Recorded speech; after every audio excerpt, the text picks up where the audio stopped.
Hello everyone, welcome to my YouTube channel AS Education. In this channel, you will get all type of educational content related to various competitive exams like UPPCSJ, BRPCSJ and other state services exams, UPSC, UGC NET, CLAT and other entrance exams. So stay tuned and connected with my channel, and please like, share and subscribe to my channel and hit the bell icon to get notified to various informative videos. Thank you. In Indian politics, origin of Lokpal and Lokayuktas in India. तो इस video में हम लोकपाल और लोकायुक्ता की origin discuss करेंगे कि कैसे ये जो इंस्टीट्यूशन जो कि एक बहुत ही इमिनेंट इम्पोर्टेंस के हैं ये इंडिया में अस्तित्व में आए, इसके पीछे क्या कारण थे और इसकी क्या स्टैट्यूटरी रिकॉग्निशन है इंडिया में। और ये जो टॉपिक है ये आपके चाहे लोअर पीसीएस हो, स्टेट पीसीएस हो, हर तरह के एग्जाम्स के लिए इम्पॉर्टेंट है। तो चैनल को सब्सक्राइब करें और बेल आइकन को प्रेस करें ताकि आपको चैनल से रिलेटेड सारे वीडियोस और अपडेट्स मिलते रहें। Let's start the video. Now the origin of Lokpal. अब हम ओरिजिन ऑफ लोकपाल के बारे में देखते हैं कि लोकपाल का अस्तित्व में कैसे आई। तो 2002 में एक कमीशन बनी थी जिसको हेड किया था एम.एन. वेंकटाचलैया ने। जो सेटअप हुई थी उसने रिकमेंड किया था अपॉइंटमेंट ऑफ लोकपाल और लोकायुक्तास एंड रिकमेंड किया था इस कमीशन ने, जो कि एम.एन. वेंकटाचलैया ने हेड की थी। इसने स्पेसिफिकली रिकमेंड किया था कि प्राइम मिनिस्टर को आप लोकपाल के एम्बिट में नहीं ला सकते हैं।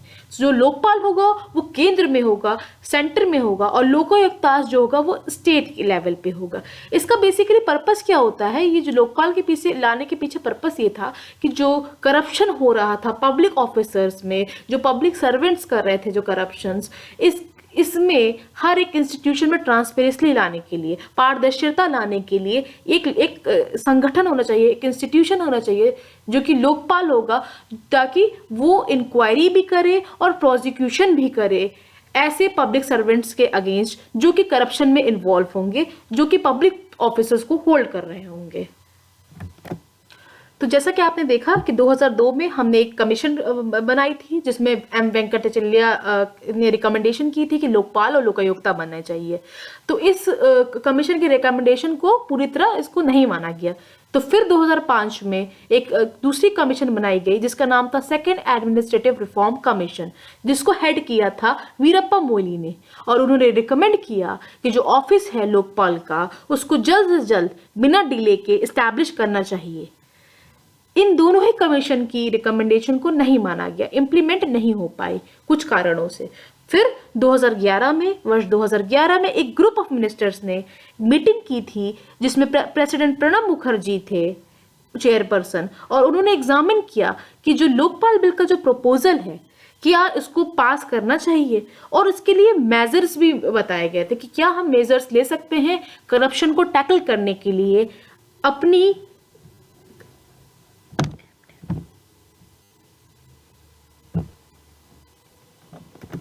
तो जैसा कि आपने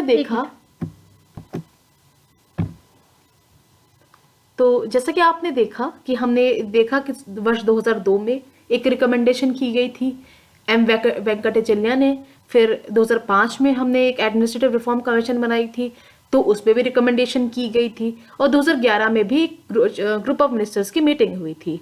फिर उसके बाद तब तक भी वर्ष 2011 तक भी जब लोकपाल का इंस्टीट्यूशन नहीं बना, फिर एक आंदोलन शुरू हुआ हिंदुस्तान में जिसे कहा जाता था इंडिया अगेंस्ट करप्शन, और जिस मूवमेंट को लीड किया था, जैसा कि आप देख सकते हैं स्क्रीन पे, अन्ना हजारे ने, ताकि एक ऑफिस ऑफ लोकपाल को क्रिएट किया जाए जो कि करप्शन के मामलों को देखेगा हिंदुस्तान में। तो इस मूवमेंट से क्या हुआ, एक कॉन्शियसनेस लेवल लोगों में डेवलप हुई और सरकार को मजबूरन लोकपाल और लोकायुक्ता एक्ट 2013 का पास करना पड़ा। और ये जो एक्ट है प्रभावी हुआ 16 जनवरी 2014 में। फिर वर्ष 2016 में इस एक्ट को अमेंड किया गया, that is Lokpal and Lokayukta amendment act 2016 से, जिसने की section 44 of Lokpal and Lokayukta act 2013 को अमेंड किया, जो कि डील करता है कि कोई भी गवर्नमेंट सर्विस में पब्लिक सर्वेंट है तो उसको अपनी एसेट्स और लायबिलिटीज की डिटेल्स 30 दिन के अंदर, गवर्नमेंट सर्विस ज्वाइन करने के 30 दिन के अंदर आपको उसकी डिटेल्स देनी पड़ेंगी। फिर हम देखते हैं कि स्ट्रक्चर ऑफ लोकपाल क्या होगा। कि अभी हमने समझा था कि लोकपाल कैसे अस्तित्व में आया। जब लोकपाल एंड लोकायुक्ता एक्ट 2013 से जब बन गया, अब आप देखते हैं कि इसका स्ट्रक्चर कैसा होगा। लोकपाल जो है एक मल्टी मेंबर बॉडी है। मल्टी मेंबर मतलब काफी सारे member, more than 2 multi member, काफी सारे मेंबर होंगे, जिसमें कि इसमें साफ साफ बता दिया गया है कि एक चेयरपर्सन होगा और इसमें मैक्सिमम 8 मेंबर हो सकते हैं। जो कि पर्सन चेयरपर्सन के तौर पे अपॉइंट होगा लोकपाल में, वो तीन क्वालिफिकेशन होल्ड कर सकता है। पहला, या तो वो former chief justice of India हो, दूसरा या फिर वो फॉर्मर जज ऑफ सुप्रीम कोर्ट हो, तीसरा या फिर वो एक एमिनेंट पर्सन हो with impeccable integrity and outstanding ability, जो कि पजेस करता हो एक स्पेशल नॉलेज और मिनिमम एक्सपीरियंस हो 25 साल का। किन मैटर पे?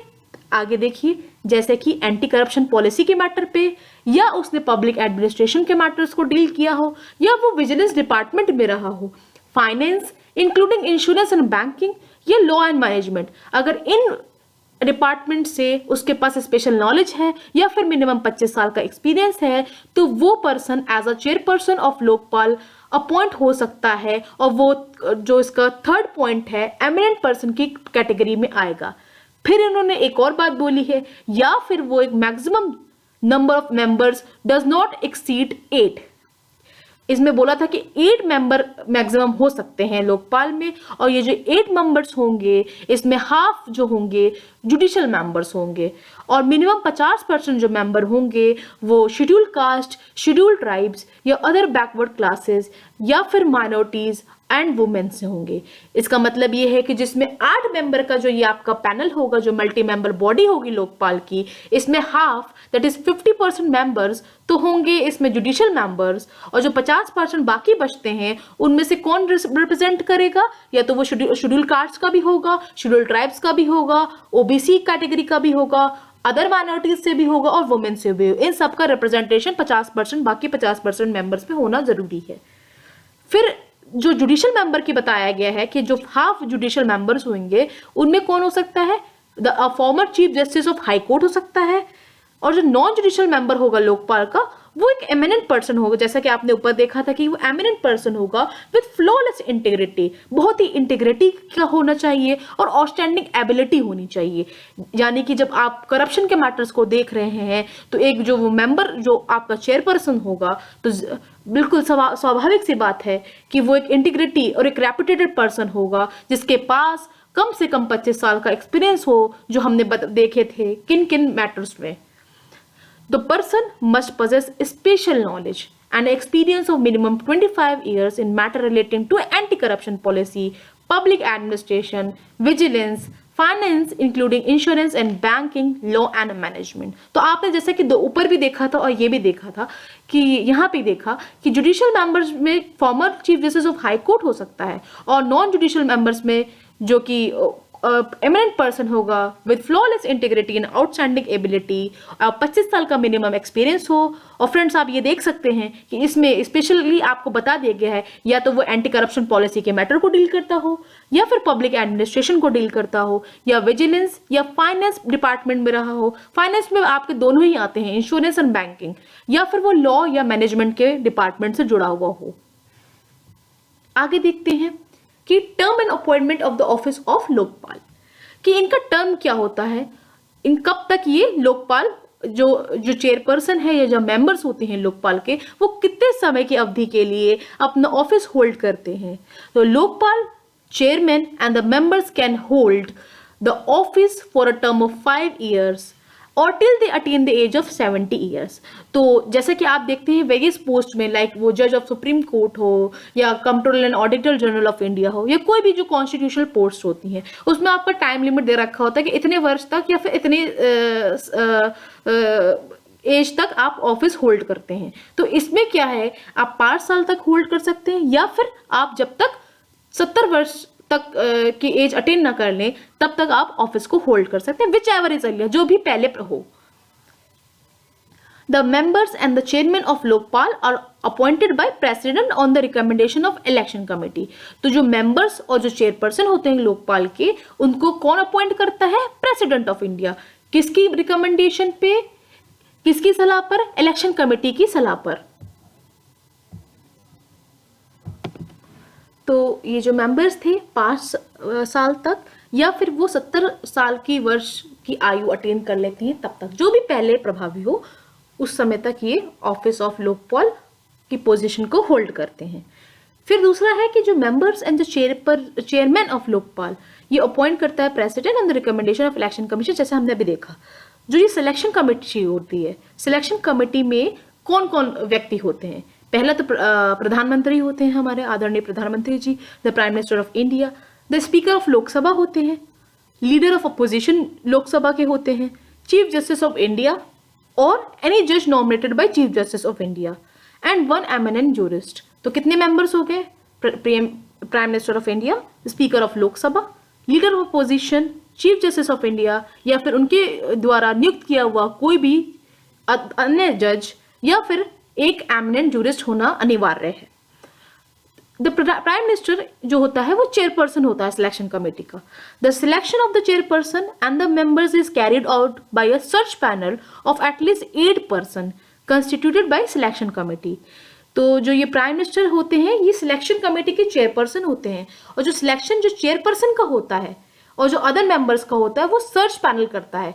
इसमें एक सर्च पैनल होता है जो कि 8 लोगों से मिलकर बना होता है, एटलीस्ट 8 लोग तो होने चाहिए, जो कि वो 8 लोग मिलकर एक सिलेक्शन कमेटी बनाते हैं।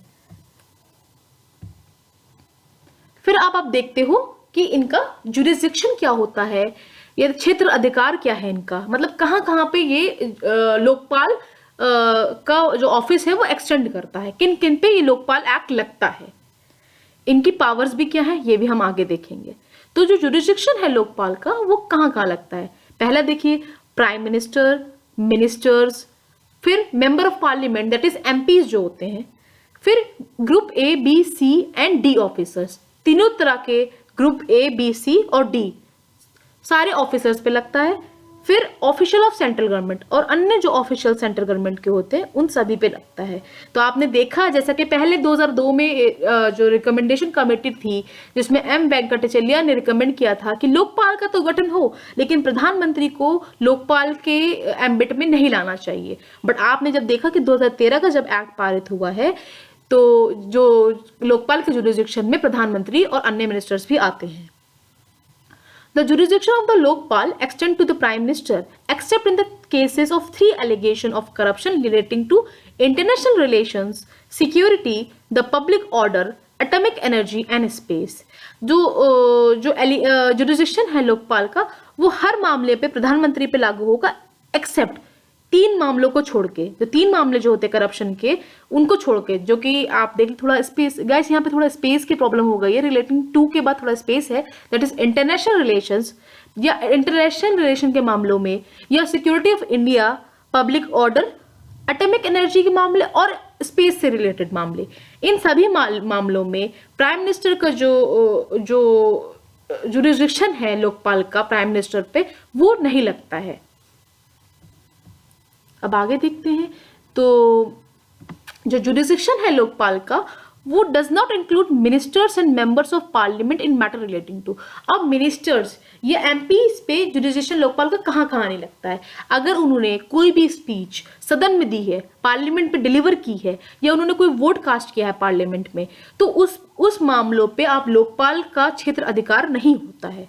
यानी आप अब देखते हैं रोजमर्रा में आप देखते हैं कि पार्लियामेंट में बहुत तरह की स्पीचेस देते हैं, ठीक है, जो कि लोकपाल में एम्बिट में आ सकती थी, जो कि करप्शन के रिलेटेड मामले उनके दिखाते भी हो, या फिर उन्होंने कोई वोट कास्ट किया है पार्लियामेंट में, ठीक है, तो उन मामलों पे नहीं लगता है जुरिस्डिक्शन ऑफ लोकपाल। तो लोकपाल का जुरिस्डिक्शन ऑल्सो इंक्लूड, अब आप देखिए और कहाँ कहाँ लगता है। पहला है एवरी पर्सन हु इज और हैज बीन इंचार्ज में कोई भी हो सकता है, director, manager, secretary of a body और a society set up by act of central government. ठीक है, तो वो कोई बॉडी है या कोई सोसाइटी है जो कि एक्ट ऑफ सेंट्रल गवर्नमेंट से बनी है, तो उस पर्सन पे भी लगता है लोकपाल का ये जो एक्ट है। दूसरा, एनी सोसाइटी और बॉडी फाइनेंस्ड और control by the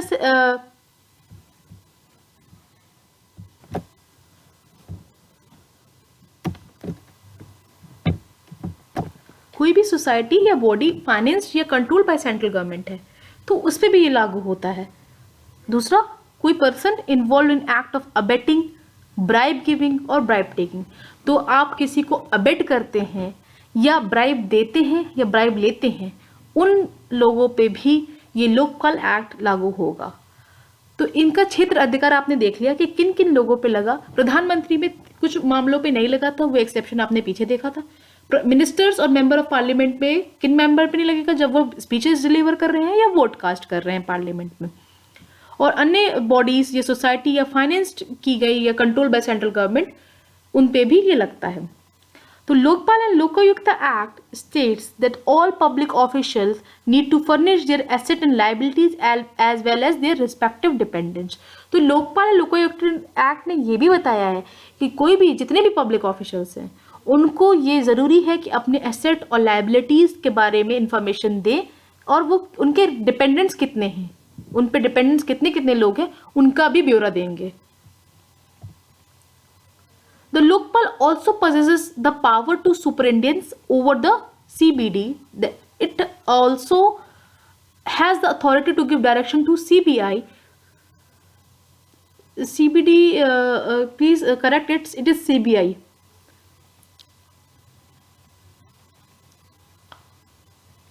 It also has the authority to give direction to CBI if a case is referred to CBI by the Lokpal. अगर लोकपाल ने कोई केस को रिकमेंड किया है CBI को, तो CBI पे भी इसका जुरिडिक्शन हो जाता है कि वो CBI को डायरेक्शंस दे। तो जो केस रेफर किया है CBI को लोकपाल ने, तो उस मामलों में भी लोकपाल का जुरिडिक्शन होता है कि then the investigating officer in such a case can not be transferred without the prior approval of Lokpal.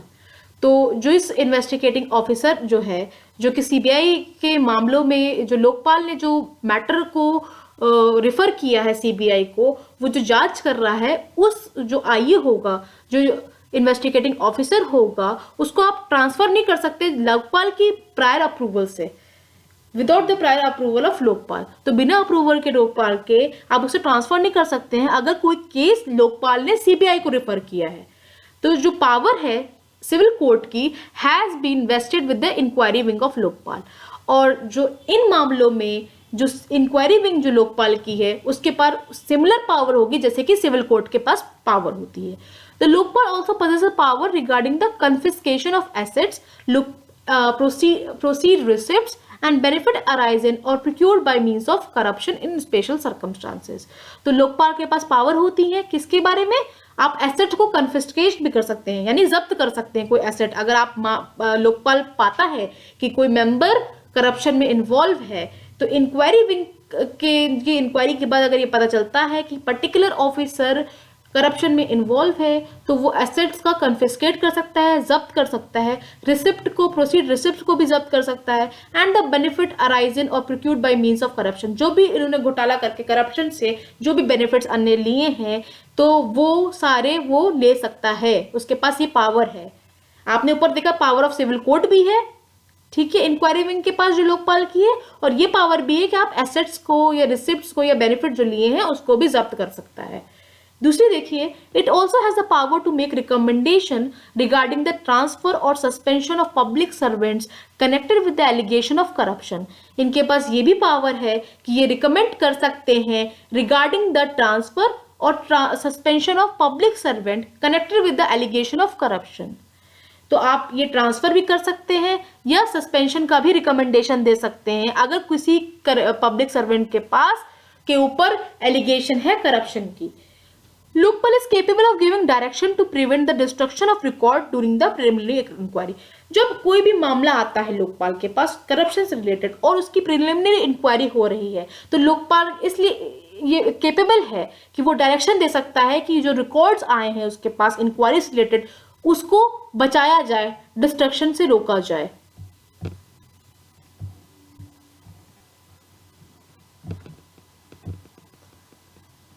अब देखते हैं कि इसकी लिमिटेशंस क्या है। वेट, यस, तो इसकी लिमिटेशन क्या है? लोकपाल, जैसे कि लोकपाल इंस्टीट्यूशन में देखा आपने कि बहुत ही इसके वाइड पावर है। इवन इसकी इंक्वायरी विंग के पास power equal to civil court भी दी गई है। ये जब्त भी कर सकता है करप्शन से रिलेटेड जो भी बेनिफिट्स लिए गए हैं, असेट्स को भी जब्त कर सकता है। इसके बहुत वाइड पावर्स हैं, आपने देखा। लेकिन हर एक संस्था की जैसे कि वाइड पावर्स होती हैं, उसी तरह कुछ लिमिटेशंस भी होती हैं। तो देखते हैं इसकी लिमिटेशंस क्या है। पहली, the institution of Lokpal came up as a much needed change in the battle against corruption. जैसे कि आपने देखा था, अन्ना हजारे ने इंडिया अगेंस्ट करप्शन का एक आंदोलन से शुरू हुआ था और फिर ये लोकपाल एंड लोकायुक्ता एक्ट 2013 में आया था। तो हमें रिफॉर्म्स की जरूरत थी कि करप्शन को हमें अगर टैकल करना है इंडिया में, तो हमें ये लोकपाल का इंस्टीट्यूशन चाहिए था। तो ये शुरू में तो ये एक वेपन की तरह था कि आप कर्टेल करता था ये करप्शन को, ये spreading in the entire administrative structure of India. जितना भी एडमिनिस्ट्रेटिव स्ट्रक्चर था इंडिया का, जैसे कि करप्शन धीरे धीरे बढ़ रहा था, और आप देख रहे थे हर विभाग में करप्शन इतना ज्यादा था, तो लोकपाल ही एक वेपन था जो कि कर्टेल कर सकता था इस करप्शन को। But at the same time इसके लूप होल्स और लैक्यूना भी है जो कि हमें करेक्ट करने की आवश्यकता है। The appointing committee of Lokpal consists of members from political parties।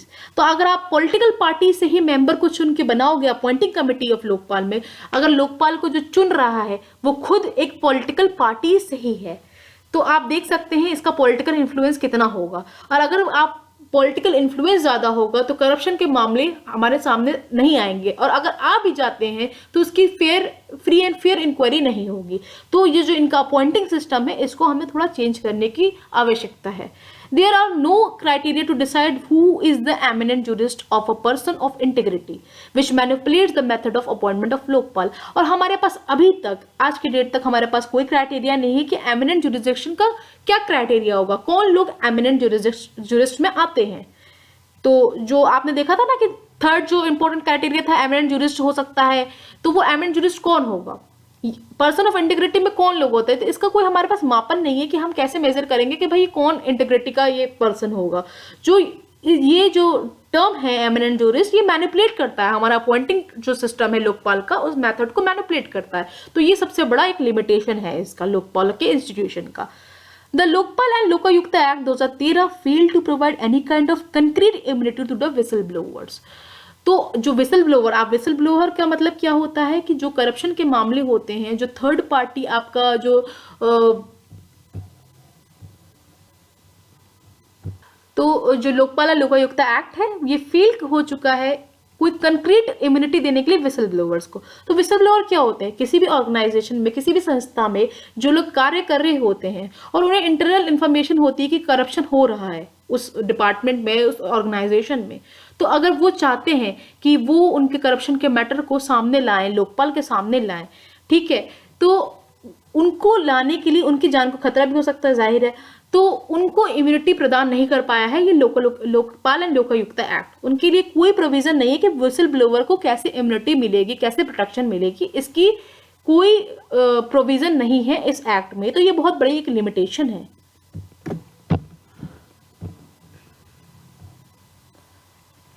तो Lokpal and Lokayukta act also mandates that no complaint against corruption can be registered after a period of 7 years from the date on which the mentioned offence is alleged to have been committed।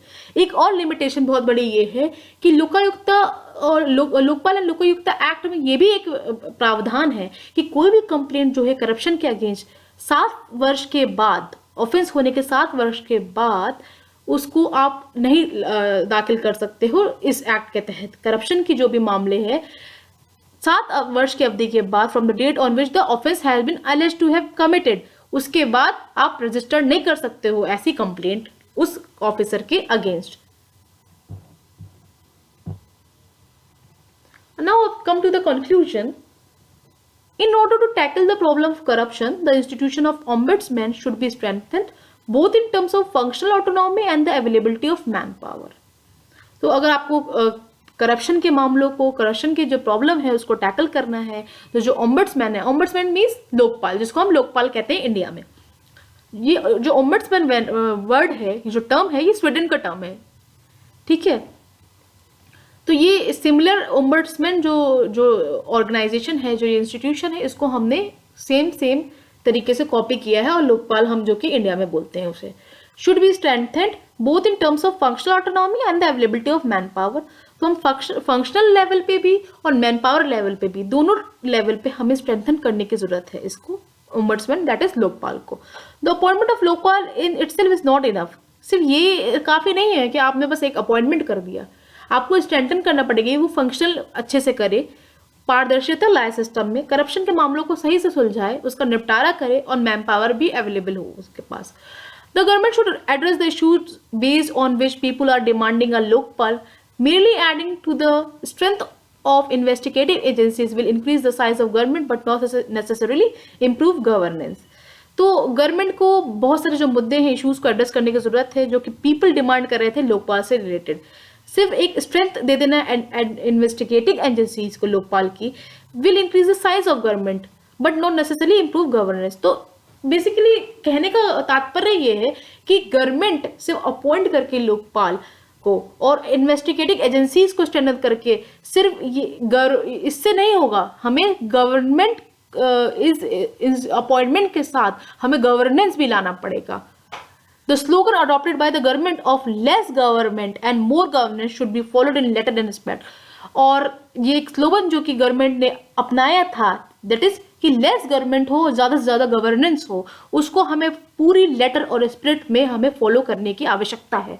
Moreover, Lokpal and Lokayukta must be financially, administratively and legally independent. हर तरीके से ये independent हो ताकि इनके मामलों में कोई हस्तक्षेप ना करे, कोई इंटरफेरेंस ना हो of those whom they are called upon to investigate and prosecute. जिनको वो बुलाते हैं इन्वेस्टिगेट करने के लिए और जो प्रोसिक्यूट करने के लिए, ठीक है, उनके मामलों में कोई इंटरफेयर ना करे, ये हर तरीके से इंडिपेंडेंट हो। Lokpal and Lokayukta appointment must be done transparently so as to minimize the chances of wrong sort of people getting in.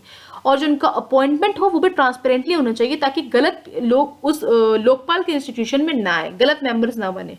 Fair, free and fair तरीके से इनका अपॉइंटमेंट होना चाहिए, ट्रांसपेरेंटली होना चाहिए। There is a need for a multiplicity of decentralized institutions with appropriate accountability mechanism to avoid the concentration of too much power in any one institution or authority. और हमारे पास एक डिसेंट्रलाइज इंस्टीट्यूशन होना चाहिए, बहुत multiple institutions होने चाहिए, यानी कि एक इंस्टीट्यूशन है उसके पास सारी पावर है, वही अकाउंटेबल नहीं है किसी को। तो बहुत सारे इंस्टीट्यूशन बनाने की जरूरत है जिसके पास अकाउंटेबिलिटी हो, ताकि टू मच पावर एक पर्टिकुलर संस्था या अथॉरिटी के पास ना हो।